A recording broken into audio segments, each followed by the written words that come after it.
Prince Mashele is a prominent South African political analyst, author and commentator, known for his critical and hard-hitting perspectives.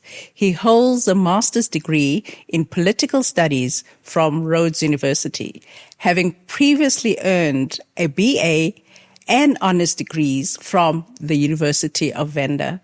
Prince is the executive director of the Center for Politics and Research, a South African think tank. Prince, thank you so much for making the time. Thank you very much for inviting me. I don't know why. For fighting for me. I don't know why I deserve this invitation, but I'm here anyway. You've been on my list for a while. It just took me time. Okay. Good to know. Yeah. Anyway. I just sit in my study and read books. And I don't know that I'm on lists. Believe me. No, you were, because I like observing human beings for a while. Okay. I don't do it just because somebody is prominent or, I like to hear their reasoning. I've never been prominent, and I hope I will never be prominent. Well, I don't know. Prominence, you're in the public eye. So where were you born? Do you have siblings? Yes, I do. I was born in a village called Agincourt. I don't think that you've ever heard of a village like that. Yeah. This is actually the name Agincourt. It's French. Because I'm like, yeah. There must have been an original name. Yeah. But the English missionaries who went around during that period decided they were nostalgic, and they decided to give every village where they stamped their feet a new name. Mm. So this village is in Bushbuck Ridge. Oh, okay. In Mpumalanga. Oh, yeah. I know Bushbuck Ridge. It's a village that is not even on the South African map. So how many human beings are there? I have no idea, but very few. Yeah. I mean, when I grew up there, it was a very small village. There was no running water. We used to share water with animals from the nearest stream. There was no electricity. Our world was so small. I actually didn't know that there was a thing called the world. Wow. I mean, how would I know? And the school was nearby? The school was nearby, walking distance, about 5 kilometers walk from my hut, not a house. Yeah, so I grew up there as an ordinary village boy who didn't know whether the world was coming or going. And through education, I eventually got out of that place and went to university, and the rest is history. Yes, I have siblings. We were actually a big family, 9 kids. Yeah. So I'm the 7th. Okay. We lost 2 brothers. So I'm now the 7th living child. Yeah. That's my story. I'm just an ordinary rural boy. The family is a village on its own. Yes, the family is a village on it. And it's amazing, actually, because my father was born alone. Yes, my father was born alone. Oh, wow. The only child of his mother. And he decided, I'm never going to... And then he decided to listen to what the Bible says, which is multiply and fill the world. We're very grateful, because then he would have stopped and then you would not have come into the world. That's how I came about. And I mean, when I look at the family tree now, it's amazing. From one person, 9 children. Yeah. All of us now have children. I have 4. My sisters also have 4, 3. We're now a big family from one. So it's amazing, how humanity develops and evolves. Multiplies, yeah. So what were your hobbies before your teen years? I was playing gravel football in the village. We didn't even have real football. We would bundle together scraps of plastic into a round thing that we thought was football, and we kick it about. But that's part of creativity. Yeah, and we made, went to the nearest bush and grabbed sticks and made goalposts and cleared a piece of ground, and there was nothing. Yeah. So our lives were actually centered around nature. So the bush was a big part of my upbringing. Nature, yeah. And now it's nostalgia, because from cities, where do we go to? We want to go to nature. Exactly. True. Which is actually fascinating. So I obviously wanted to escape the life of the drudgery of the village, and I wanted to go to the city. And eventually I did go to the city, owned a townhouse, and felt like I had arrived. But now I'm almost 50, a few months before 50. I've now gone back to nature. Yeah. I actually don't want the city anymore. Yeah. I'm irritated by traffic, the noise, and the hyperactivity. I just want a slow life. And I totally get it, because it is a nourishing life. I love that life. Which is why I now live in a small town called Bronco Spruit. People say, what? You live in Bronco Spruit? Yes. That's where the Buddhist retreat is. Retreat. I know that temple. So that's what we know it for. Yeah. So I live somewhere there. Yeah. In the middle of nowhere. I love nature. So what drew you to politics? It's a long story, but let's summarize it. So I landed at the University of Venda, and I found myself studying political science. That's the beginning of it all. Yeah. And while there, I was recruited into SASCO, the South African Student Congress, which is a student wing of the ANC. And I joined the Youth League, I joined the ANC, and I got a degree in political science, honors degree, eventually a master's degree at Rhodes University in political science, and I went to lecture. So that's essentially my route. Yeah. So it's university. Something bit... Yeah. I fell in love with student politics. I think student politics redefined my life. Yeah. I fell in love with politics, but there was something about SASCO, which is, I don't know if it's still there. We were pretending to be thinkers, young as we were when we were members of SASCO. I mean, there's no way you can be a thinker in your early 20s. It doesn't work that way. But we pretended to be thinkers, so each time you stood up in a SASCO meeting, you had to quote Karl Marx, even if you didn't read Das Kapital. So I was part of that, and I became inspired by the intellectual types. But I went on to read, and I discovered a lot from books, and that reshaped my life. Yeah. Yeah. I mean, I enjoy quotes as well. I've always loved reading, even when I was young. So it's always amazing sometimes, if you're not a reader, when somebody quotes, and a person can just put quotes one after the other and just an amazing speech. Yeah, I used to be like that when I was and then you sitting there and you're like thinking, oh my God, and everybody's like, yeah, and you're like, but they're just quoting and they're not even giving due to whoever they're quoting. Very amazing life. Yeah. Look, I mean, we all go through that. When I was young, I was like that. These days, by the way, I hardly quote because now I've developed ideas of my own. Yes. So I just express my own. I still love quotes, even though. How do you understand power, especially in the context of politics? Power is the ability to issue commands and they get implemented. They get translated into action. That's power. That's how I understand it. So the reason why politicians like power is because they like instructing other people to jump and to tell them how high they must jump. Yeah. Number one. Number two, power is also a route to wealth. So if you look at the powerful, they may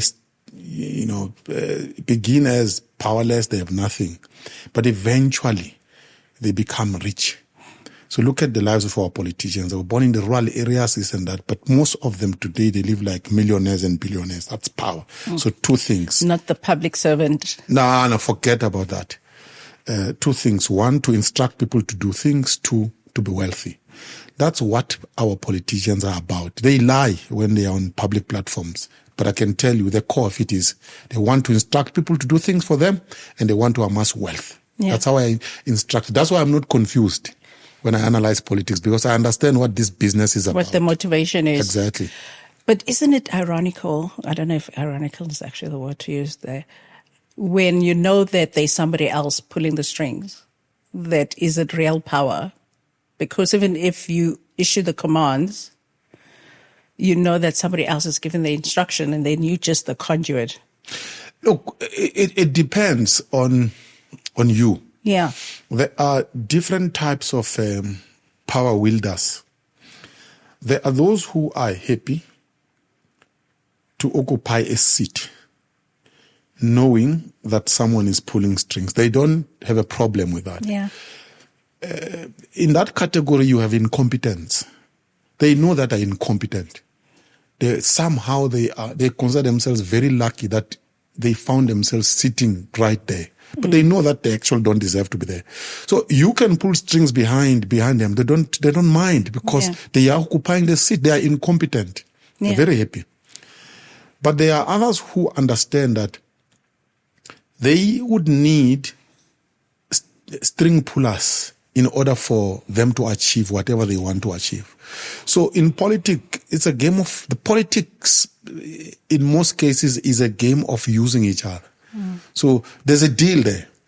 The guy who wields power knows that he needed a fellow in the village to run around and organize a branch because he couldn't be there in the village to organize a branch. So this fellow must organize a branch, do the work in order for him to ascend and occupy that position of power. But when this chap calls from the branch, he must answer because he knows if he doesn't answer next time around, this chap is not going to run around for him. So it depends on what you want from politics. And you understand that it's a game that involves many actors, and it's a game that involves giving rewards to those who do favors to you. You need to pay back. You have to pay back. Oh, yeah. If you had to build a political education school for future leaders, what is the first myth about power you would want to destroy from day one? I would say to students, you must know that power is about two things. It's about issuing commands and things happen. Number two, it's about amassing wealth. They must know that first. So when they think of power, they must never forget these two things. Number three, and that sounds crass and that sounds Machiavellian. Yeah. But that's what it is. That's why, by the way, Machiavelli's book, The Prince, to this day is still relevant. Because it actually touches the core of power. Secondly, I would say to them, you can do good through power. You can do good through power. But you must never forget it. So you must choose, what do you want? Do you want to do good? Yeah. Do you want wealth? Do you want to instruct people? Then the last thing I would say, if you want wealth, you must know that there's another way of acquiring wealth without acquiring power. There are many people who have wealth, but they have no power. In other words, they don't instruct people to jump, but they have money. So for me, these four things are very important. Power is about acquiring wealth. 2 is about instructing people to do things. So 3, you can do good through power. Yeah. 4, if you want wealth, you don't necessarily need power. I wish some of us could understand that, because part of why we want those positions is because we think it's the only way to get wealth. But anyway, moving on. Yeah, no, it's not. Moving on. What competencies separate a competent politician from a merely popular one? Or is this a misnomer? Look, political competence, as far as I see it, involves the ability to give birth to an idea and say, what kind of society do I want to create? Yeah. Number 1. 2, to convert an idea into action. What are the steps do I need to take in order to take society towards that model? Number 3, to build institutions. So there's a vision, there are steps towards that vision, there is an institution that will give practical expression to that vision. For me, if you can do these three things, you are competent. The last bit I would add is this: to be able to put together a team of able human beings who are and organize them to work towards the realization and the maintenance of that vision. So for me, that is competence. You've just described what makes a leader and what makes a manager. Strategist, and it's the same concepts. Actually. Yeah, because you see, you can have a vision. A leader can have a vision. The leader will not be able alone to turn that vision into action. You need implement. Yeah, exactly. You need others to be part of that, and these others could be managers. They manage a project. But these others are not the ones who came up with the dream. Yeah. The dream came up with the leader. And they should be satisfied. They should be satisfied. They are rolled, yeah. Exactly. The leader creates an environment for these others to be motivated to work very hard. They wake up in the morning and say, I am going to work to do that job. Yeah. But the leader knows where this whole thing is going. They may not they may not know what this whole thing is going. Yeah. They may be happy to occupy a very comfortable office and push processes, but they are managers. So a leader must be able to see the vision, create an environment for others, and say, we are going to build institutions, and these institutions are going to do 1, 2, 3, 4. And it is amazing, when we talk vision, that I don't know how many of our leaders have the ability to really map up what that is and get us to be excited about it. If you read history, there are many leaders who have changed the world, and we don't need to go there. Yeah. But my reading of the world today is this: is that we have entered the era of the dump in the world. The era of the dump in the world. Yeah. The world has become dumb. You see, this idea that you would have thinkers as leaders, call them philosopher kings. Yeah. That idea is no longer appreciated by today's societies. That's why you have comedians becoming presidents. That's how you have clowns like Donald Trump. I mean, the guy is a clown. I mean, period. Becoming a president of a whole powerful nation, America. Because people have become so dumb, they can no longer differentiate between a clown and a leader. If you take the era that ended, I would argue, in the 70s, and I think the 10 was in the 80s, going back, and you look at leaders of each great country. Say from 1980, you go back, leaders of each great country. Take two periods, for example. Take the Second World War. Yeah. So who was the leader of the UK? You'd find a guy like Churchill, right? Who was the leader of Germany? It was Hitler. You can go to America, you'll find great leaders. These people used to read. They were actually readers, they were thinkers. They may have gone mad like Hitler. Yeah, in terms of how they implemented the vision. But you can't say Hitler couldn't think. You cannot say Hitler couldn't think. He just had terrible ideas, but he could think. But if you look at the leaders we have today, I mean, even if you were to take, with due respect, our current leader in South Africa, Cyril Ramaphosa, this fellow is not a thinker. He's just a chap who has a nice suit. It ends there. There's no vision. I mean, if he presents a speech, I can ask you now, which speech was ever presented by Cyril Ramaphosa that you remember? About what? You'll probably say, he once said Tumamina, something like that. At least you remember that. No, but it was not his thing. It was Yuma Sikela's song. I know. But he was inspired by something to try and get us there. Is there no... By Yuma Sikela? Whichever way. No, for heaven's sake, give us your original idea. We know Yuma Sikela. Yeah. So you are not Yuma Sikela. So give us your own original idea. Where is Ramaphosa taking South Africa? Where? Nobody knows. That's why our country, nobody knows whether it is moving or it is not moving. It's so confused. It has been hijacked by criminals. Kat Matala now is running the show. Why?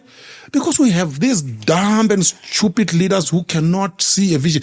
They think, by the way, money is a big deal. Yeah. That's why this fellow is distributing 100,000, 50,000. They run around because they are idiots who do not understand that history will never remember 100,000. History will remember the people who came up with big ideas and who invested themselves morally behind that. That's why Mandela will never be forgotten. Mandela didn't have money. I mean, his will was public when it was read out. This chap was not a millionaire, didn't have money. But Mandela will never be forgotten by history. Because he had until the Lord returns. Yeah. Why? He had ideas. And he committed himself behind an idea of doing what? Of freeing South Africa Yeah. and making South Africa a truly non-racial society.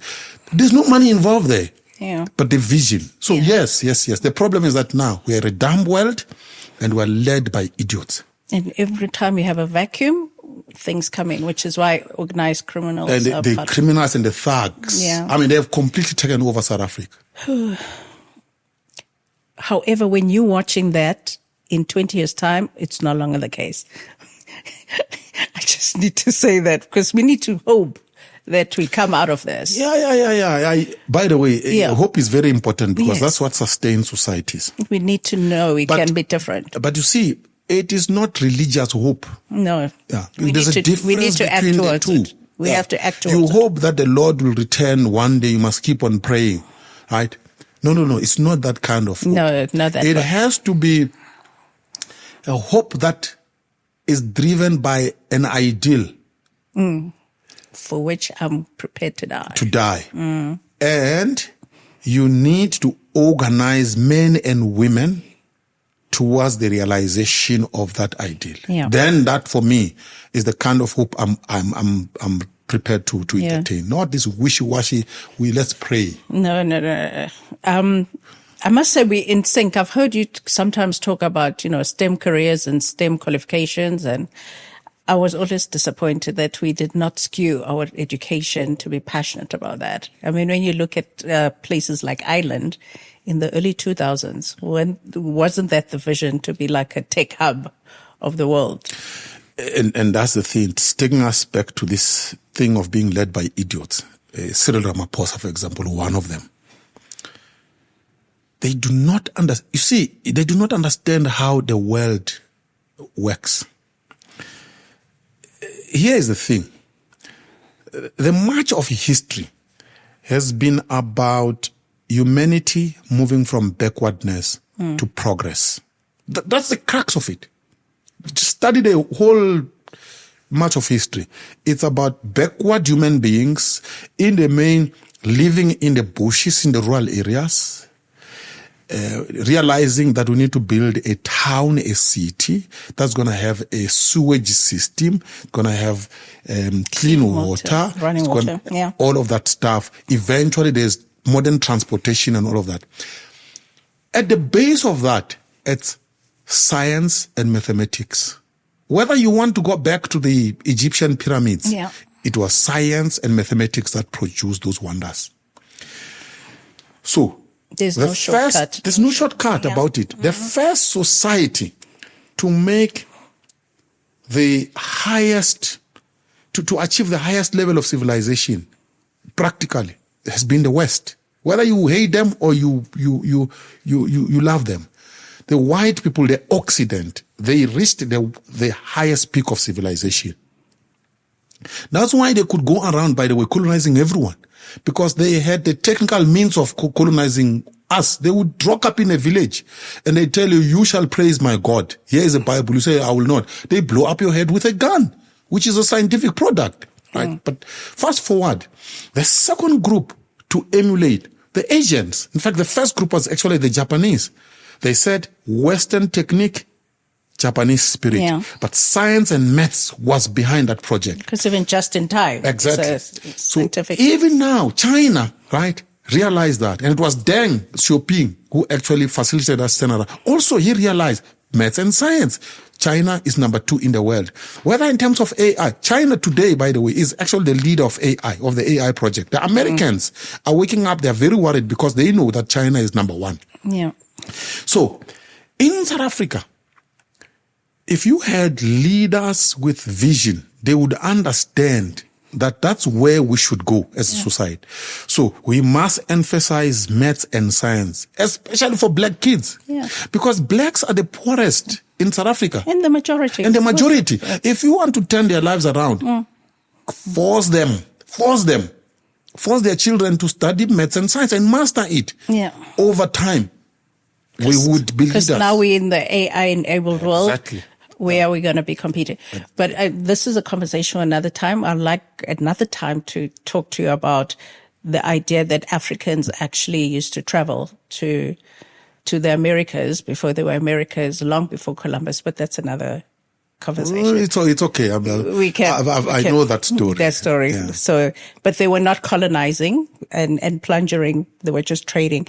How do you personally balance being objective with being deeply invested in South Africa's well-being? It's because I know, essentially your question says the balance between objectivity and subjectivity. Yeah. I know the difference between the two. Number one, objectivity is about the hard facts. They are on the table, right? Can be proven. Yeah. Can verify. It can be proven. Here is objectivity. Dollars were found under Ramaphosa's couch. It's objectively true. He didn't deny. I know that. Subjectivity, that's now me coming in. It is wrong for Ramaphosa to keep dollars under his couch. I've now taken a position. Yeah. Some people say, no, man, you are an analyst, you can't take a position. No, I do. I know that it is against the law in South Africa to keep US dollars under your couch. So, and I say it. That is subjectivity. But that's being technical. Let me be serious about it. Number one, I'm a South African, and I live here in this country. That is for me, that is the bottom line. Before I'm an analyst, I'm a citizen. So I hear people say, yeah, but be objective, don't be subjective. But here is the thing. If I allow the idiots who are running our country to destroy South Africa, it means that destroying the environment in which I live. And they're destroying the future of my children. Yeah.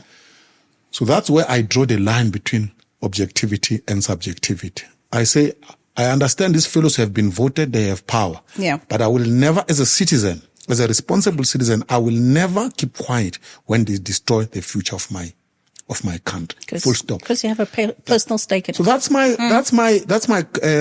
compass. That's how I view politics. That's why I'm not scared to call them idiots, because they are. Now that's an interesting one. Do you think, is it how you say it or what you say? Is that important? For me, a spade is a spade. It shall never be some garden instrument. So if you want me to call it a garden instrument, you don't want me to call it a spade, well, good luck. I say it the way I want to say it. Yeah. If you want to say it the way you want to say it, I'm never going to say to you, don't say it the way you want to say it. So I am absolutely committed to the truth, and I don't sugarcoat it. Yeah. And how you deliver it, it's up to you. I deliver it the way I want to deliver it. How you receive it is up to you. That's a creative. That's key. I'm going to say it, how you receive it. Yeah, it's up to you. How do you prepare yourself to comment publicly when the country is in a crisis or emotions are high? Number one, I never play in the crowd. So I'll give you an example. If there's a big national storm, I generally withdraw from that. Yes, just observe. There is a State of the Nation address. Every analyst is excited to be on television. That's when I sit back in my study and I read. I allow the crowd to make a lot of noise. Because in a crowd, your voice will never be recognized. So when they run, there's an ANC conference in Nasdaq, you will never meet me in such jamborees. I don't go to such jamborees. Really? Never. Ask anybody if they've ever seen me in an ANC conference in Nazareth. What am I doing there? You're not there to find out from the Everyone people. is running around as if we are mad there. Yeah, for a sound bite. I don't go there. Here's the thing. If I want to see the ANC conference, I actually have a better view watching it on television at home. Because the TV cameras are showing different angles. Here is a stupid analyst who's sitting in a corner in that conference. I can't see what is happening on the other side. I can see him and see the other one on the other side. I have a wider picture. That's how I inform myself. Two, I read. Yeah. Because when I read, I'm purifying my thoughts. I'm sharpening my mind. Most of our analysts cannot sit for an hour and read a book. That's why, by the way, they say a lot of things that next minute you cannot even remember what they said. Because they do not sharpen their minds. They have no unique voices. So how do I prepare myself? I avoid crowds. One. Two, I take time to reflect. So even these interviews that I like this interview, I have a principle. I don't do more than 1 interviews per month. I get calls. Really? Now I'm telling you. Okay. Just observe. I get calls every day from journalists. Hey, please come. I say I'm not available. Why? I'm thinking. If you can't think, what are you going to say? So that's how I prepare myself. I take time to think. I am very fascinated by it all. Yeah, anyway, that's how I live my life. The question of networking. So you don't see the significance of being with the politicians so you can network? Nah, so that whenever you need... It's a waste of time. Is it? Why must I waste my time in the presence of Cyril Ramaphosa? Why? I mean, I spend 3 hours with Cyril Ramaphosa. They're drinking wine. No, I spent 3 hours reading a book. And after that 3 hours, I've learned a great deal. I mean, just imagine I spend time with Paul Mashele. What am I going to learn from Paul Mashele? Absolutely nothing. By the way, I qualified to teach Paul Mashele. He should actually come to me to learn. So, no. You will never find me in those banquets. Yeah. I get invited, I decline. I don't go. Yeah. If I want wine, I can buy wine and drink in my house. I don't need anybody to buy wine or beer for me. I think it's quite significant what you say, because remember the BE model? A lot of people got approached because of the proximity to politicians. Yeah. So it's not so much the quality of relationship, it's just the proximity is good enough. Let me tell you, I have a small circle of friends, very tiny circle of friends. I spend time with them and they are enough. I don't care about networks. Whatever networks people have, networks of idiots, let them run into those corridors. I'm not envious. I'm okay. I live a simple life. I'm happy. What is the belief or perspective you've held early in your career that has evolved, and what changed your mind? This is a political belief about South Africa. Was that the ANC was a force for good. I used to believe that the ANC was a force for good. And that I've disabused myself of that belief, that actually the ANC is an evil force. What changed my mind, the turning point for me was around 2007 when Jacob Zuma became president of the ANC. And I saw scoundrels congregating around him. And I knew that they were going to unleash evil upon South African society. And they did. Just look at the reign of Jacob Zuma. Post-1994, it was the inauguration of plunder on a scale we had never witnessed before. And that's when I realized, and by the way, that's when I said, I want nothing to do with this ANC thing. Already back then? Yeah. I bent my T-shirt and everything. I said, this thing, it's dangerous. It's the most dangerous thing facing the future of South Africa. And when I said it, by the way, I remember, because I used to be a member of the ANC, people said, Prince is crazy. They thought I was crazy. And now I meet the very same people who thought I was crazy back then. Say, how did you foresee all this? Yeah. They asked me that. Because it has happened. People can see. I mean, when you think of the ANC today, it's a bunch of scoundrels and thieves. Yeah. Yeah. So the belief that the ANC was a force for good. Evolved. It was a mistaken belief. Yeah. I think we all had it, and we had every right from where we come from. Yeah. I mean, look, here's the thing. There are two ANCs. So I let me draw the line. There's the ANC that ended with Thabo Mbeki. That was the end of that ANC as far as I'm concerned. I don't care. People say I'm a supporter of Mbeki. I don't support Mbeki. I don't support anybody. I am a thinker. If you look at the end of a proper ANC government was the Mbeki government. It was a proper, dignified government. If you look at, and going back to Mandela, after Mbeki, from Zuma all the way to these dollars under sofas, Cyril Ramaphosa, this thing is a bunch of clowns and thieves. And that's the part that I said I will never associate with this. Yeah. Yeah. I wonder, I must actually check. There's an article that I wrote.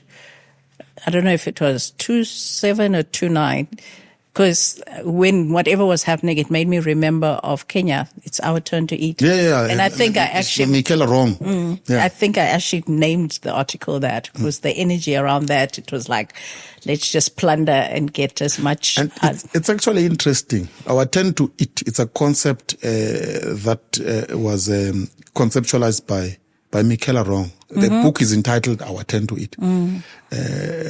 I actually hosted that author here in South Africa. Wow. Yeah. After she published that book, I invited her. She's a journalist based in the UK. Yeah. I brought her here. And what was her view at that time? She was telling the story of Kenya. But the interesting thing about that book and the story of Our Turn to Eat in Kenya is this. Is that Kenya had been traumatized by the era of Daniel Arap Moi, which is the liberation era. Yeah. The ANC, the KANU of Kenya. And they became thieves, just like our ANC here. They became a bunch of thieves. But then you had this group of NGO activists, academics, who went into alliance with opposition leaders, and they called themselves the Rainbow Alliance. And they said to the Kenyan society, we're going to save your country. But when they captured power, they themselves said it is our turn to eat. Yeah. Under Kibaki. So this, for me, why I brought Mashele Wrong here in South Africa was to warn South Africans. I'm not sure if they noticed it, by the way, back then. Yeah. But hey, be careful. Not everyone who says I'm a messiah is there to save your country. And the reason why I was I brought her during the time of Zuma, early years of Zuma. People were so excited. Yeah. You had a bunch there, Zweli Nzimavavi, Blade Nzimande, who projected themselves as messiahs. Julius Malema was part of that group, by the way.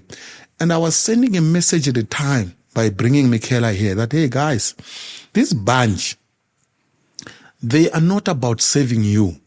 They are about their turn to eat. But South Africans, I don't think they listened. Yeah.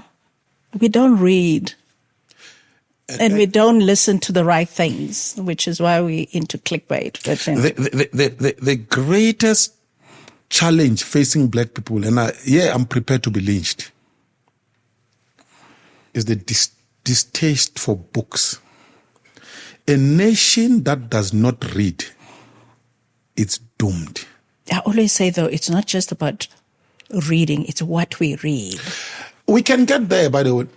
And by the way, I disagree with that because I've traveled and I've seen. So if you are in a small European country, take Norway, and you hop onto a train, you'll find a security guard reading something. This guard is reading a novel, thriller novel, is going to work. There's a cleaner sitting next to that person reading something. The idea of reading, I shouldn't tell you what to read. The discipline of it. Yeah, as long as you are reading, because what reading does, it opens up your mind. It makes you to see different sides of things. In the end, you are wiser no matter what you are reading. But if it is your culture to not read, then your mind is closed.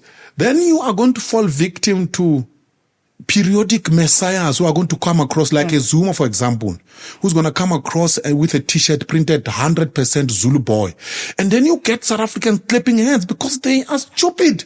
How do you follow someone who says 100% Zulu boy? What about Changans? What about vendors? What about pedis? What about Afrikaners? What about the English? What about the Jews? Right? 100% Zulu boy. People are going because their minds are so closed. They don't understand that they are being mobilized by someone who's dragging them into darkness. They think this person is a hero. So reading opens up the mind so that you don't follow these messianic characters. So the South African political scene can be very noisy and emotional, as we know. How do you filter out political posturing to understand the real power shifts beneath the surface? And you're almost talking about that now because we just don't seem to get it when somebody kind of puts a t-shirt saying 100% Zulu boy. I know what constitutes societal progress. What constitutes societal progress is this. You must have children going to school receiving quality education. You must have the population going to public hospitals that are clean. There is medication, qualified medical officers, and people's lives are better. You must have the majority of people waking up in the morning, going to a factory that produces stuff. They work, they earn salaries, they buy themselves homes, they buy themselves vehicles, they buy themselves food, and they lead meaningful lives. Public institutions must work. If you go to a public office, you must not be treated as if you're a beggar. Yeah. All of what I'm talking about now is the substance of progress. So when politicians posture, I ask myself, what they are telling us or what they're telling society, how does that help us to get to these things that I know constitute progress? Then I'm able to separate wheat from chaff. That's why I'm not confused. So take for example, the EFF, just an example. Julius Malema is a posturer. Posturer in chief. During the day, he wears overalls, red overalls. He goes to parliament during the day, and he instructs those from the EFF bench, let's wear red overalls, right? To communicate what? Yeah. And then they make a lot of noise in red overalls. When they finish, they go to a shower. They change the overalls. They put tuxedos.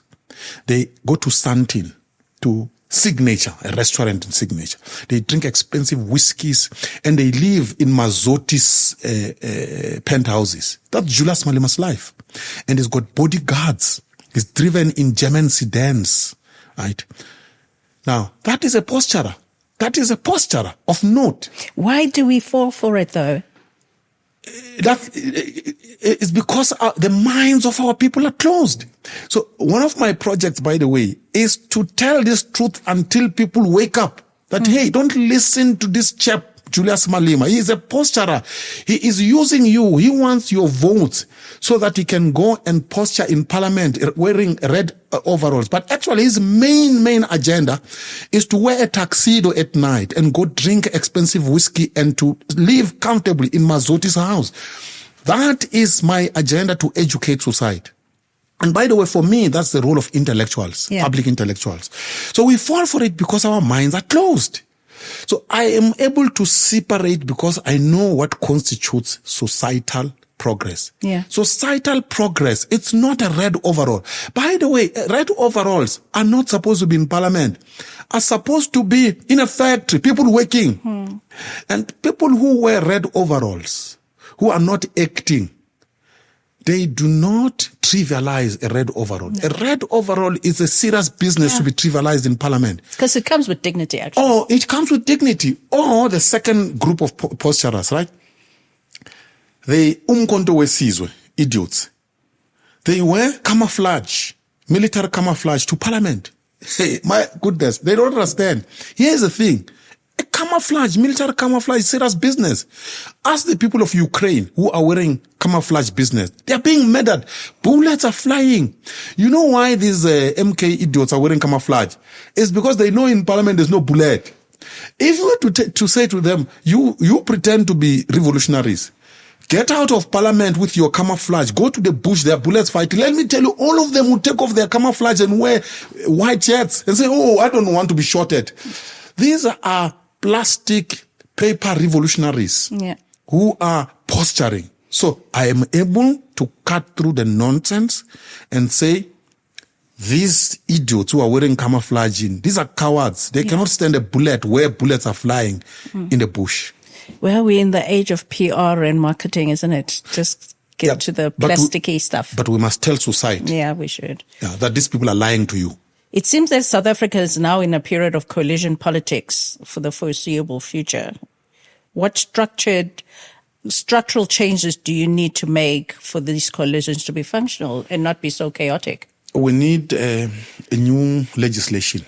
As we speak now, there is no act of parliament that regulates coalition politics. None. Not one. Yes.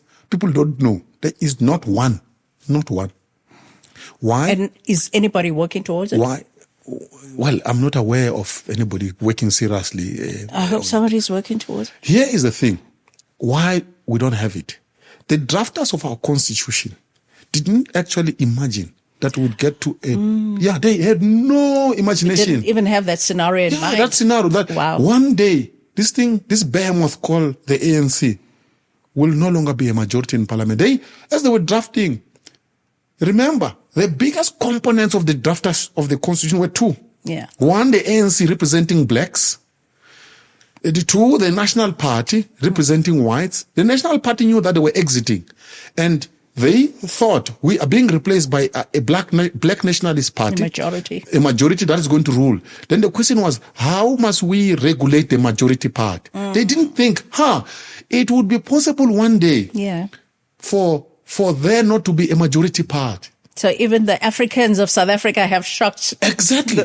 So everybody is shocked. Yeah. So now we have arrived now on our political journey in a place where we must now draft a piece of law that will define how to behave in a context, in a changed political context where there is a coalition government. For example, simple things like there is a window to negotiate a coalition government. Once you have negotiated, you cannot pull out within 2 years. So that you give some stability. You can have a piece of legislation that says that. Once you negotiate, you will have another window after 2 years. Yeah. So that there is stability. Germany usually has coalition governments. Yes. I mean, the rest of Europe, by the way. Yeah. Germany has been ruled by coalition government for the longest time. And they're functioning. They are functioning. But they are called, there are frameworks there that regulate the behavior of coalition governments because they know that is their political reality. Yeah. So what do we need? We need a new piece of legislation that will regulate in great detail the conduct of our politicians in the context of a coalition government. Yeah. And I think that's where we need to go. And by the way, I'm a political scientist by training. So if people want a thing like that, me and my political scientists, we can put together a thing like that. Why can't you do it proactively and propose it? Yeah, but the bunch in parliament, they won't take our proposals because they think they have power. So they think we are useless, they are powerful. So they won't listen to us. And yet, that's what you do. You usually go to experts to help you put something together. But if you're conscious of the importance of experts, we've got this ignoramuses in parliament. We have no idea of the importance of experts. They think that they are experts themselves. If you could redesign the criteria of who qualifies to lead in South Africa, what are the 3 capabilities that you think are non-negotiable? You see, the word capability is a bit problematic because it excludes.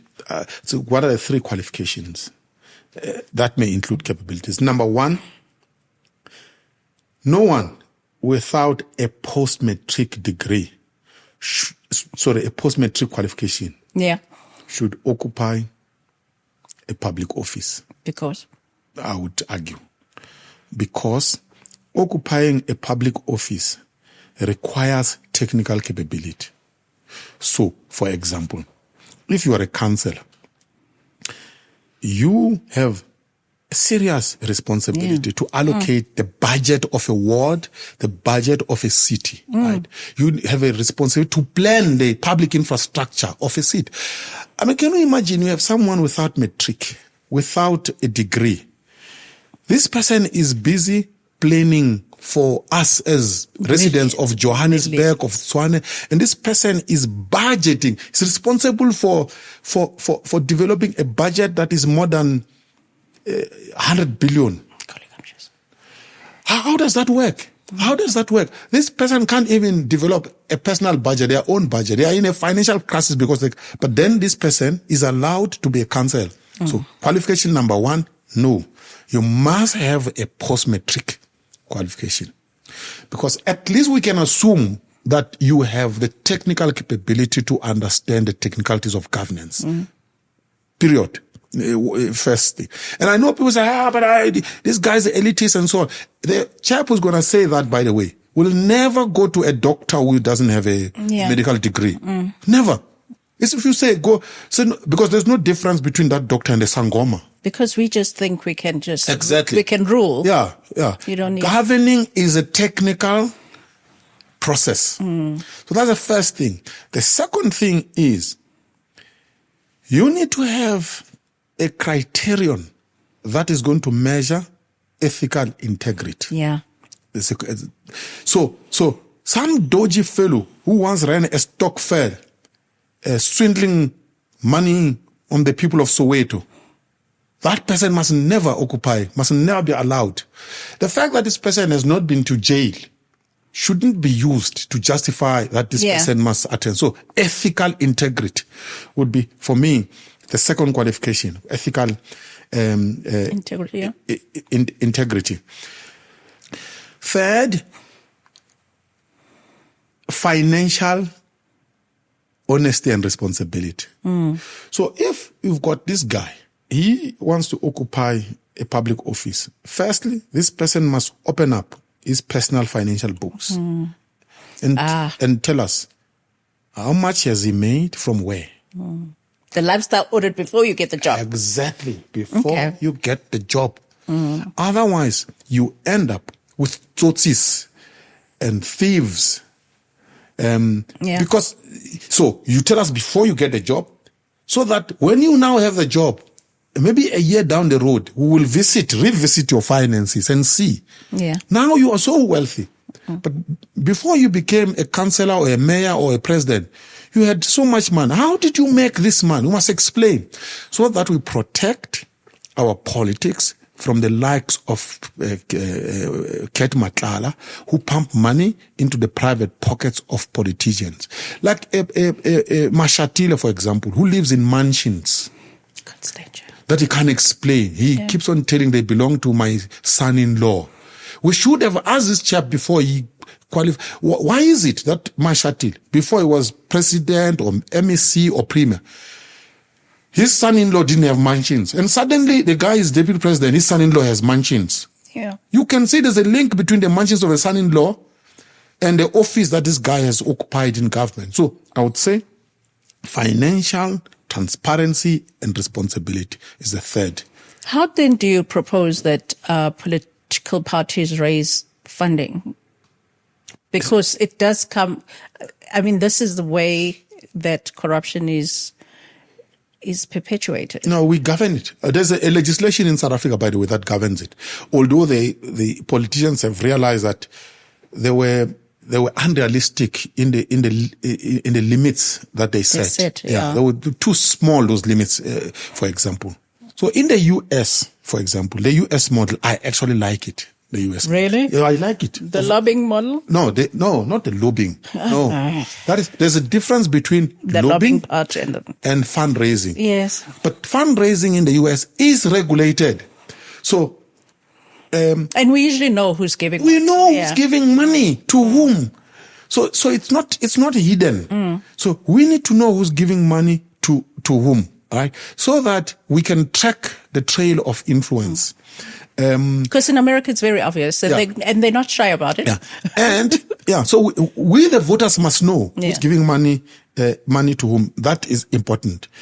Number 2, political parties need to be given enough money to run the business of politics. Running the business of politics, by the way, is very expensive. It's very, very expensive. If you don't give them enough money, then you are creating room for them to go underground and accumulate money through corrupt means. So that should be through the national treasury? Yeah, through the national treasury. Even, by the way, even private donors. There must be space for private donors, but that must be regulated and it must be transparent. If you don't do that, you are going to have a criminal enterprise called the Progressive Business Forum, which is a criminal mechanism for the ANC, by the way. So, if you want to buy political influence that will never be transparent, you become part of the ANC's Progressive Business Forum. You pump money underground, you are a Ket Matala, and you buy the state. Must never allow that. What is your view on lobbying, the way America does it? Lobbying. There will always, and there must always be lobbying in society. Remember, society is a conglomeration of interests.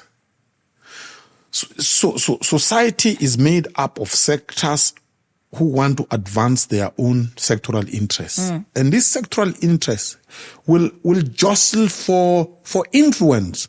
There's absolutely nothing wrong about that. The only thing is regulate it in terms of how it is done. So if a particular political party is influenced by the rich, and the party tells us we are a party of rich people, there is absolutely nothing wrong with that. Society must know. If society want to be governed by plutocrats, rich people, they will say, they will choose the party of the rich. If there's a party of the poor, it says, we are a party of poverty, choose us. Society must know. So there must be transparency about lobbying and about the influences that play themselves out in public, but regulate it, and there must be transparent. So I have no problem with that. What do you see the role of young people in shaping the next 10 years of political identity in South Africa? I may be wrong. My sense is that the South African youth are confused about the future. Number 1. Number 2, they have no idea how to influence society in such a way that their future is not destroyed. I see you going, let me explain. You see, when you are young, and I was once young, being young is very nice sometimes. Because you go to clubs, you're beginning to experience the joys of life. You buy a car for the first time. You've boyfriends and girlfriends. That's the life of young people. You've got a new job. This idea that you are actually a serious agent of change takes the back seat. You focus on your personal life today because it's nice, beginning to, constitute life. But what you don't realize is that your aspirations can be frustrated by the adults who are taking decisions today. And you wake up later as an adult and you realize they have messed up. The adults have messed up. Actually, they've messed up your future. So when I listen to the radio stations, debates, and so on, I am not getting a sense that you have an organized body of South African young people who are thinking very seriously about shaping their own future and who are doing something about it. Because youth leagues are also not as the youth leagues are dead. Are dead. I don't even know who the leaders are now. If you look at the youth wings of political organizations, I used to belong to those during my day as a young person. I think, and I may be wrong, maybe this may be a subjective view. I think we were more serious about the business of politics and the business of the future and the debates about policy during our time than the youth leaders of today. Let's take the ANC as the biggest political party in South Africa today. We could extrapolate that the youth league of the ANC should be the most important political youth force in South Africa. Most vibrant. The place where ideas are germinated about how to build a better future for South Africa. So the stuff I'm talking about maths and science, education. Have you ever heard anything coming from the Youth League along those lines? No. Why? Free education, yes. Yeah. I mean, this was a moment. This was a moment, and after that moment, I think they've relapsed into whatever they're doing. So, and I'm sure I'm not young, so the youth will probably respond and say, "But this old man is talking nonsense." They have a right to say, and it will be great because then we at least will know what the issues are. Yeah.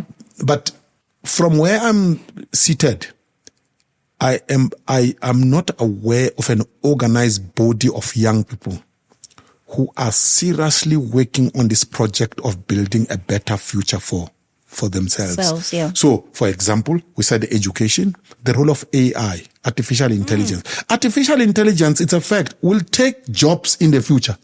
Most of the jobs that we call jobs today that are done by human beings will no longer be there in the next 10, 15, 20 years. Especially knowledge workers. Exactly. But is there a discussion that is championed and led by young people in political formations, in cultural formations, about what must we do to make sure that we retrain the young people of our country and reposition them so that they are prepared for that future where those jobs will be wiped away? This is one example of what it would mean to prepare. So, that's why I make this bold claim that the youth are confused and they're not sure how to influence their own future. So, what do you believe then is the single most underrated or underestimated driver of South Africa's political direction right now? Underestimated, I think, is social media. Social media. You see, we are witnessing a revolution, and the revolution is silent. There is a break that we are witnessing. The death of what is called legacy media, the big media institutions of television, radio station, newspapers, they are dying. I actually saw somebody selling a Sunday paper at the traffic light yesterday. I was so shocked. It's like a Neanderthal who finds himself in a modern age. He's still newspapers. I used to consume newspapers. I would have a pile on Sunday, City Press, Sunday Independent, Sunday Times, and there used to be a thick career section of the Sunday Times. I remember that. So that era is gone. There is a new media that is emerging, and that is social media. And that includes your Facebooks of this world, your X of this world, podcasters like you. You are more influential than the whole force at SABC. I mean, at SABC, they've got a massive building. You sit in a small room. You are so influential. And by the way, the discussions that are taking place on social media and that are being led by podcasters, they are the most influential discussions politically. Very educational. And reshaping the way society thinks. You know, I get amazed. Somewhere, I'll tell you a story. I'm driving with my family from Polokwane. We stop at a Sasol garage somewhere in Mokopane, right? Two chaps who are manning an ambulance in uniform. They approach me. They say to me, they call me a TikTok man. Hey, TikTok man, we've seen you on TikTok. Oh, wow. Right? Yeah. And they say to me, I mean, one of them, this was a very moving story, by the way. One of them stands in front of me, says, look at me. We have been trained and we're told that the pride of our profession is uniform. Wow. Look at my boots. They are torn. We have not been given boots by the ANC government of Limpopo over the past 5 years. The ANC has stolen all the money. How are we supposed to be proud of this torn uniform? Right? They're talking to a TikTok man. Right? They're not talking to someone they saw on SABC News at 7 o'clock. 7 o'clock, they were busy doing something else. But when they found a moment to sit back, they watch TikTok whenever they want. So social media is changing politics. How we consuming our media. How we consuming and how we discuss as a society. I think that is the biggest. Those who have not woken up to this reality, it will be too late by the time they wake up. I mean, I had friends, I was trying to get them onto TikTok, and they were telling me the Chinese story. The Chinese is collecting our, you did hear that. China is collecting our data. So that's why they didn't want to join TikTok. I was like, oh my gosh. Like, if you're going to consume free media, your data is already being collected. So but then how is that going to stop you from... If you don't want your data to be collected by the Chinese, just constitute your own African TikTok. Yes, precisely. So and collect your own data. If you don't collect your own data, somebody else will collect it. And that's the thing about us Africans. And here I'm now talking about black people in particular. Yeah. We need to drain this nonsense out of our heads as black people. This thing of seeing ourselves as victims. The Chinese are busy collecting our information. Twitter is busy. Why can't you come up with your own platform, an African platform, and collect the data of the Chinese? The Chinese didn't say don't collect our data. You're busy crying about the Chinese collecting your data. Come up with your own platform and collect the data of the Chinese, the Americans, the Europeans. Why are we not doing it? We need to be having tiger mummies. I always say, if we're not strong in maths, then let's become strong. That be our mantra, to say if we're not good at science and maths, there is nothing that genetically stops African people from being great at those subjects. No, here's the thing. It's all a myth that there are people somewhere in the world who are not good at maths or science. It's all nonsense. I can tell you. Yeah. The structure of your brain.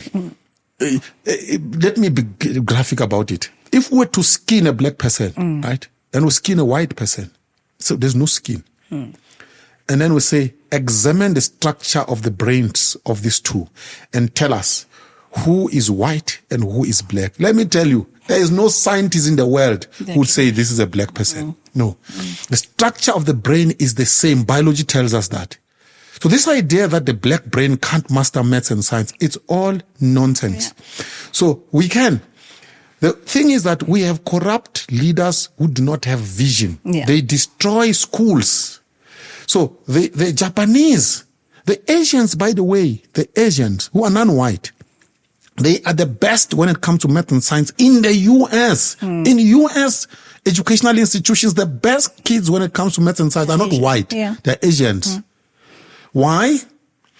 Because the Asians have decided our kids can study maths and science and excel and be better than whites. We will send them to those best schools. We actually may not need to do so. Let's build the best schools right here in South Africa. We have the money. and let our kids study maths and science and let them excel. They are capable of doing. They have the brains. Yeah. Oh, the one thing I also wanted to ask you. We always get told that South Africans are their worst enemy in terms of PR, in terms of how we speak about ourselves. How do we balance that? Yeah. Between being honest in terms of our condition versus what the world then picks up and makes us pay the price for what they know about us. Yeah, I mean, I've heard that, especially from ANC idiots. They want us. No, this is mainly in the business environment. Yeah, but here's the thing. Yeah. Here's the thing. I don't care about PR. My life is not about PR, and the life of a country should not be about PR. Let's just get on with the business of doing things that will facilitate progress for our people on daily basis. The world will see. You don't need to go around and say, we are good as South Africans. No. Just produce the goods. Here's the thing. If you look at the progress that has been made by the Chinese, by the Japanese, they were the first, by the South Koreans, by the Malaysians, that is real stuff. They made progress. They didn't say, let's set up a PR agency to promote ourselves in the world. They said, let's build institutions. Let's make sure our kids study and pass. Let's do this. Let's build cars, electric vehicles. China is the leading producer of electric vehicles in the world. Yeah. And those electric vehicles, we are driving them right here in South Africa. Have you seen in the last few months? Gosh, they're full everywhere. By the way, I'm going to tell you this, but you won't believe this. I sell those cars, by the way. You do? Yes, I do. I am part of a group. Oh. We have an Omoda Jeku dealership in Pretoria, is in Montana, Okay. under Penta. Gosh, because they're like everywhere at the moment. But here's the thing. South Africans, we're selling these cars to South Africans. There's no PR about it. The cars are simply good. They're nice. I drove one of them. I was in Limpopo yesterday. I drove a nice, beautiful drive. You don't need PR. Forget about PR. So, Let's do the work. Let's do the work. Our image will change anyway. Change. If we are corrupt, we must not keep quiet because we don't want the world to know. I mean, I saw Cyril Ramaphosa a few days ago saying that those who are running an information campaign, this and the other. Here's the thing. If you think AfriForum is running an information campaign against South Africa, the truth shall speak for itself. You don't need to make noise about it. The truth shall speak for itself. Are the ANC politicians corrupt? Are they stealing money? Yes, they are. You can come up with your PR. You can't change that fact. So if they were to stop to be corrupt, when Mandela was president, there were racists in South Africa, I can tell you. There were racists. If they wanted to go to the US and soil the name of Mandela, it would not have worked. Why? Because Mandela was a proper leader. But if today you go to the US and soil the name of Cyril Ramaphosa, it will work. Why? Cyril Ramaphosa has dollars in his couch. So let's just do the right thing and the proper thing and forget about PR. The truth and the results of what we do will speak for itself. So if you had to mentor a rising political leader now, what would be the one piece of advice you would insist they master before even entering that office? Okay. During the Second World War, Churchill meets a small group of American students in the UK. He has a breakfast discussion with them. So he says, ask any question. So they ask questions. The war is raging at that time. One student says, Mr. Prime Minister, I want to be a statesman when I grow up. What must I do to prepare myself for that? It's like your question. Churchill bangs the table 3 times. He says, study history, study history, study history. That is my advice. If you want to grow up and become a serious leader, you are young now. Read books, read books, read books. Books are amazing what they do to a human being. Take me. I was a boy running around in a village you don't even know called Agincourt, right? I went to my primary, half of my primary, I went under a tree. There was no class, the Chwayo school. Can go and show you the school. Wow. The tree is still there. But look at me today. And nobody. I'm not a powerful guy, I'm just an ordinary fellow. But here is the thing. I have made progress in my personal life. Why? Books, books, books. So if there is a student somewhere who says, okay, fine, I hear you, I'm ready to read. But what kind of books to read? I can advise them. Me, in the main, my reading has been around 3 areas. History/politics, economics, third, philosophy. And I can tell you what these 3 categories do to the mind. Philosophy, it opens up your mind. It makes you to think critically and to question everything. You see things that people don't see. That's philosophy. 2, economics. You understand that money runs the world and how it works. 3, politics plus history. You understand that those who wield political power shape the future of societies. That's it. Give me one example. So one book, if under economics, which one should I read? Under economics, and this will sound a bit... The Wealth of Nations by Adam Smith. And I can summarize it for you. We do not get our bread every day because the baker is generous. So you had breakfast this morning, right? You ate bread. Not really, but yeah. Yeah, okay. All right. Okay, I had breakfast this morning. I ate bread. Yeah. The chap who baked this bread may actually not like me. Yeah. He's sitting somewhere, I don't know where. He's baking the bread. He hates me. But he still bakes it to feed me. Yeah. Right? It's amazing. It's amazing. That's the amazing thing about economics, about money. Yeah. The fellow is pursuing his self-interest. He's feeding Julius Malema. I mean, Julius Malema has breakfast every morning, right? Most of Julius Malema's breakfast, you know where it comes from? It comes from white Afrikaner farmers that he insults every day. They still produce the food for the fellow. And they don't say, don't provide. Understand that, how money works. Wow, that's amazing. Economics, and I'm simplifying it. Yeah, I know. Yeah. Philosophy, one example? Philosophy, the philosopher that I like is Bertrand Russell, and I've read, and when I like a philosopher, I actually collect a whole lot. He's actually, Yeah. And my favorite book is The Quest of Happiness. The Quest of Happiness. I mean, he has written volumes and volumes, but this is actually a very small book. It's not even a tome.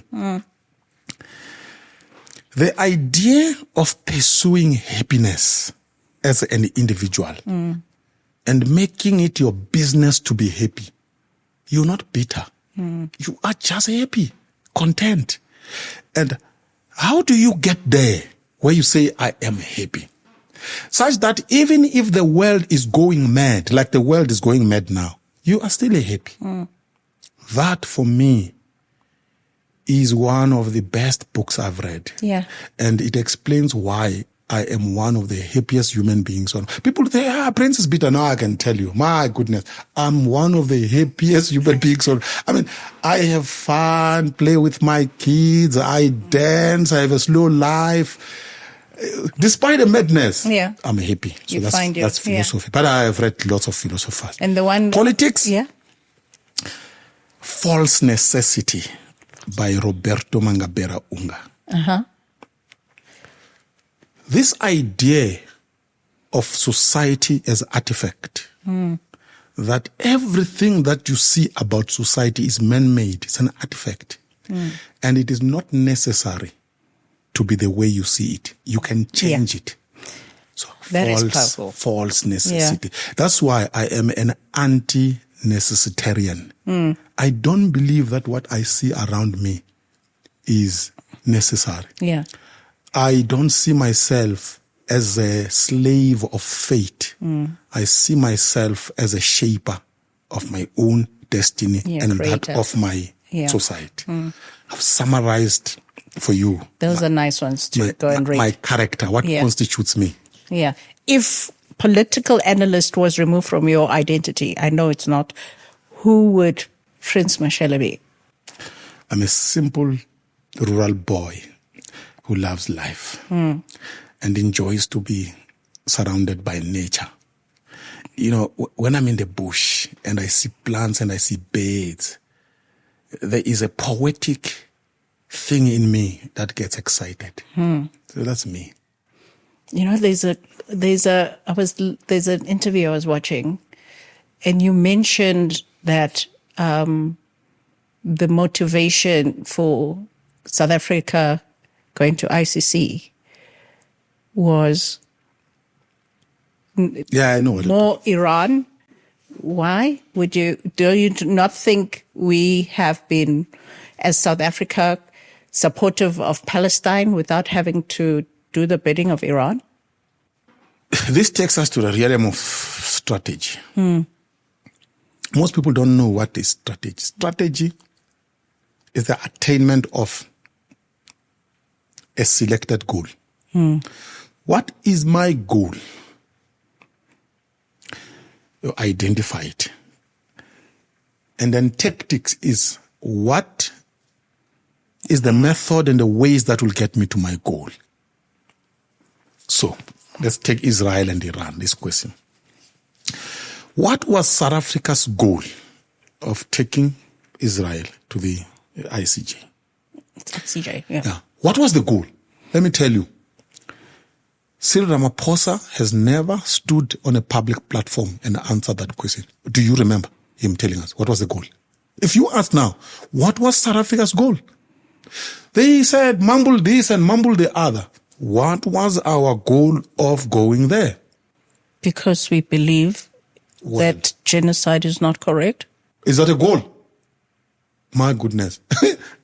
So you have taken Israel to the ICJ and you sent powerful lawyers, and then you come back and then you say, we were there because we believe.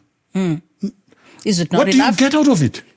No, it's not enough. Because they always wanted to claim their moral high ground, isn't it? No, Russia is in war with Ukraine because there's something they want to get. They want to grab the land of Ukraine and control that country and make it and subject it to Russian interests.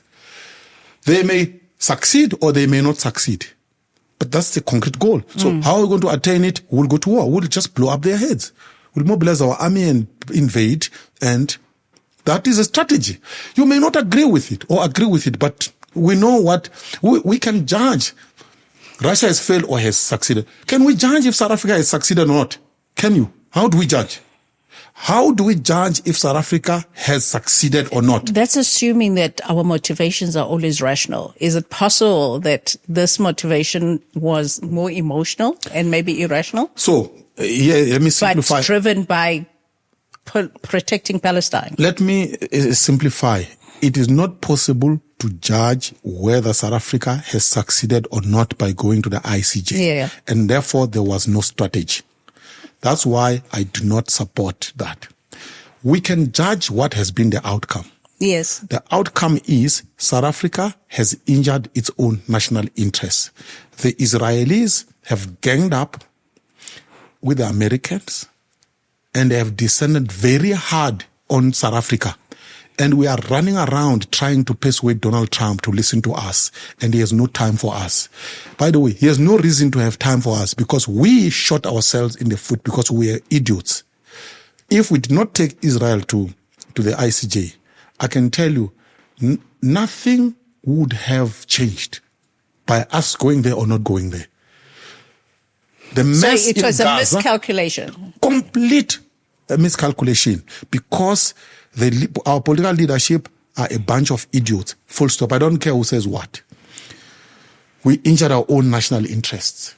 I am not saying, and don't misunderstand this, because I have heard people say, Prince doesn't supports Israel. No, Netanyahu is a murderer. I'm saying it. Netanyahu is a murderer. I don't support him. Hamas are a bunch of murderers also. I don't support them. So I'm not taking sides on that issue.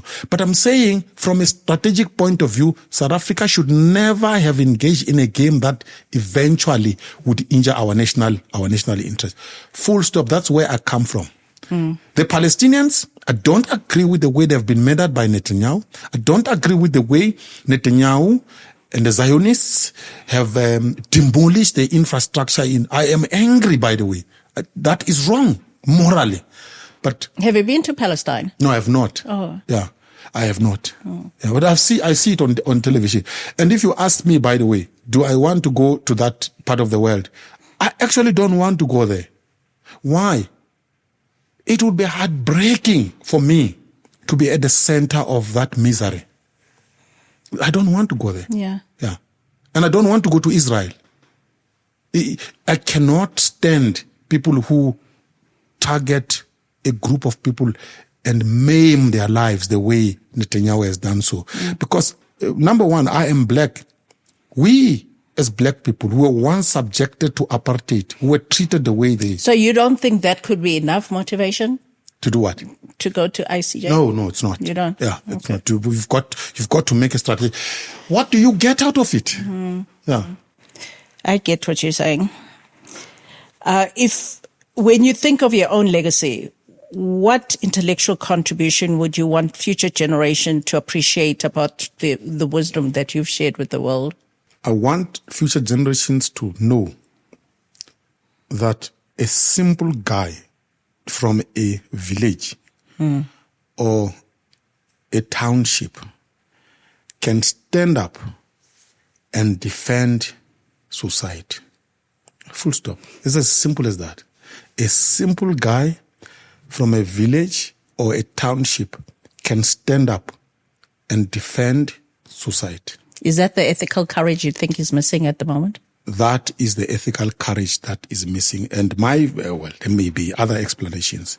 I think people are so concerned about their personal well-being, about money and tenders and so on. Yeah. Look, I was born poor. I'm middle class now. I'm not rich. If for some reason I were to be knocked off my perch, you know what would happen? I'd go back to my village and live a simple life. And build a beautiful house anyway. I would still be happy.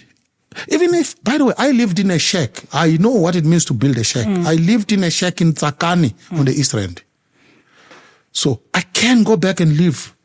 When I lived in a shack, I was not miserable. I was happy. It's just a simple life. Even if I were to be poor and go live in a shack, nothing would disturb my happiness, because my happiness is not defined by material or thing. My happiness is inside me. So most South Africans, especially the black middle class and the rich, they are terrified of the possibility of losing connections and losing wealth. The day we understand that that means absolutely nothing, the day you are dead, all of this is left behind. Yeah. And the history will never, by the way, there are very few books that count how much money the dead had.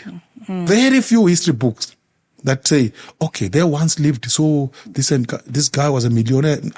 Doesn't matter at the end of the day. Money, by the way, is a concept. By the way, most people who have money now, they actually don't even realize that the idea of money that they used to know when they were born has changed. Today, you actually don't even need a wallet to carry money. Because what is money? It's a digital unit. Yeah. Excellent. Yeah. Yeah. Just before we close, my second to last question. As an African, what is so missing in us that we're able to have this opportunity and this beautiful country and not have a vision that it could be anything but what we've created? I find it fascinating when people get excited about going to Dubai, and now we're excited about Saudi Arabia, when the desert is becoming so developed, and yet we don't see that this is possible on the African soil. What is it about it? The greatest enemy of Africans is ignorance. our greatest enemy as black people is ignorance, lack of knowledge. Because we are so ignorant, we run to Dubai. What we don't know is that the Arabs of Dubai, they cannot wait for the next flight to go to Kruger National Park. What we also don't know is that the Arabs of Dubai, the gold watches they are wearing are made of gold that is beneath our soil. Mm-hmm. Try it here. So we run to these fellows because we are so ignorant, and this breaks my heart. You have a lot, our politicians, see this saga that we are watching on television, the Matlanga Commission and all of that. And before then, the Guptas, right? You have these criminals who have nothing. Mm. They use politicians to steal money from the public fiscus. And they take that money that they stole from the public fiscus and they bribe the politicians with peanuts. Why? Because the politicians are so ignorant. They can't realize that they are being bribed by the resources they manage. Mm. It's their money. It's their money. That's why we run to Dubai and we think that the Arabs are this big thing. Because they're wearing watches made of gold that come from us. Those people want to come to Kruger National Park to see lions. So we have wealth among ourselves. We don't understand that. The day we make knowledge an integral part of our lives, that's the first day we will make progress as a people. Look at the role models of our youth. Mm. It's Maumela. Because this chap has 4 Ferraris, Lamborghini, 2 Lamborghinis that are green. Both of them are green, right? And a house that looks like a museum. He has not been to corners of this house. Those are the role models of our youth. If you are a proper, knowledgeable black South African who has made it out of hard work, no, that's not. You must drive a Ferrari. So the greatest challenge for us as black people is ignorance, and we must confront it. We must have an honest conversation with ourselves. The idea that you go to a funeral, and I've seen it. After the funeral, the same house, there's a thing called the after tears, right? Mm-hmm. We have become so immoral. We no longer even respect our dead. We bury you. The next minute, we are busy drinking there, and we call it after tears. Look around the world and tell me if there is a group of other people who are not black who do that nonsense. Let me tell you, you will never find any self-respecting people around the world who do such nonsense. The fact that we are doing it as black people, we are advertising our own backwardness. And we need to look each other in the face and say, guys, what we are doing is backward. We must stop it. We must start talking very seriously about progress. Mm. Isn't it an internal emptiness, though, that we project the material stuff because internally we feel we're inadequate? You know what is lacking inside? It's knowledge. Knowledge gives you groundedness. When you are knowledgeable, you are confident, you are grounded. But if you don't have that, what you are going to default on are things, material. There's a book. Here's the title. To be or to have. That's the title. So if you don't have being, you don't know who you are, you have nothing inside, you're going to default on having. It's the mode of existence of having. So you want to show people that I have. That's why, look at how we show that we have. You want to buy an expensive car. So people must say, this is Prince Mashele, the guy who owns an expensive car, right? So you are so stupid that you don't realize that you have thingified yourself. You have now destroyed your own humanity. You now want to be known as a car. You see what I mean? Is that a term, thingified, or you just created it? Thingify. I know. I love it. You are reducing yourself to a thing. Yeah. A thing. And labels. I'm coining which is it. why we want clothes with labels. A thing, however expensive, cannot be a human being. Yeah. But we have black people who are so stupid. They think that the worth of a human being can be judged on the basis of how expensive that thing is. You're wearing a kavela, right? And you walk tall because you are wearing a kavela. Now, you have reduced yourself to a kavela. You are useless to reduce yourself to a kavela. How could the value of a human being be measured on the basis of a kavela? So you see, me, I wear flip-flops. I wear flip-flops, and I feel good about it because I'm not flip-flops. And it doesn't have to be a brand name. It does not define me. But in order to think that way and to realize that, you need to have the knowledge of human worth that will ground you. So the day we black people wake up and understand that human beings are important not because of the things that they own, but because of the groundedness of their being. That will be the first day we make progress. That is our beginning of our wisdom. Yep. Any last wisdom to end with? I've never considered myself a wise man by You are now. I'm just an ordinary fellow. Well, for me, wisdom is a sense of judgment and discernment. So that's it. Here is what I would say to South Africans, and I love South Africa because this is the only thing we have. I never imagined myself leaving this country and going to live elsewhere. Singing another national anthem? Yeah. Oh, wow. Is this, you have a precious thing called South Africa. Work hard to defend it and to advance it and make it a better place for your children to live in.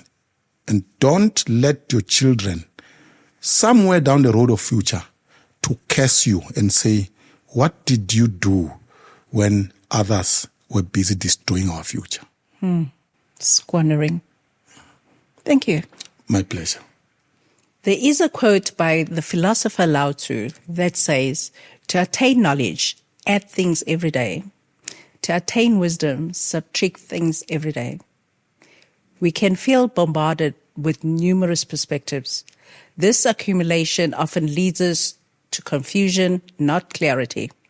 It is important to appreciate that your understanding of your political context will not necessarily be achieved by adding another analyst's view to your repertoire of knowledge, but by subtracting the noise, filtering out the bias, discarding sensationalism, and focusing only on the core, variable truth and ethical consequences of leadership decisions. This reflective subtraction allows you to discern the lasting pattern from fleeting chaos. And sometimes you get there by understanding the values and motivations of the analyst. I hope this episode has given you a glimpse into Prince Mashele and his core values and motivations that influence his perspectives. Until the next insightful and stimulating Wisdom Personified Conversations with Dudum Somi. Thank you for making time for this episode of Wisdom Personified Conversations with Dudum Somi. Please like and subscribe to our channel. Click on the bell notification to be informed when our next episode is available. Wisdom Personified Conversations with Dudum Somi is also now available on Facebook Watch, Apple and Google Podcasts, as well as Spotify. Enjoy the wisdom journey.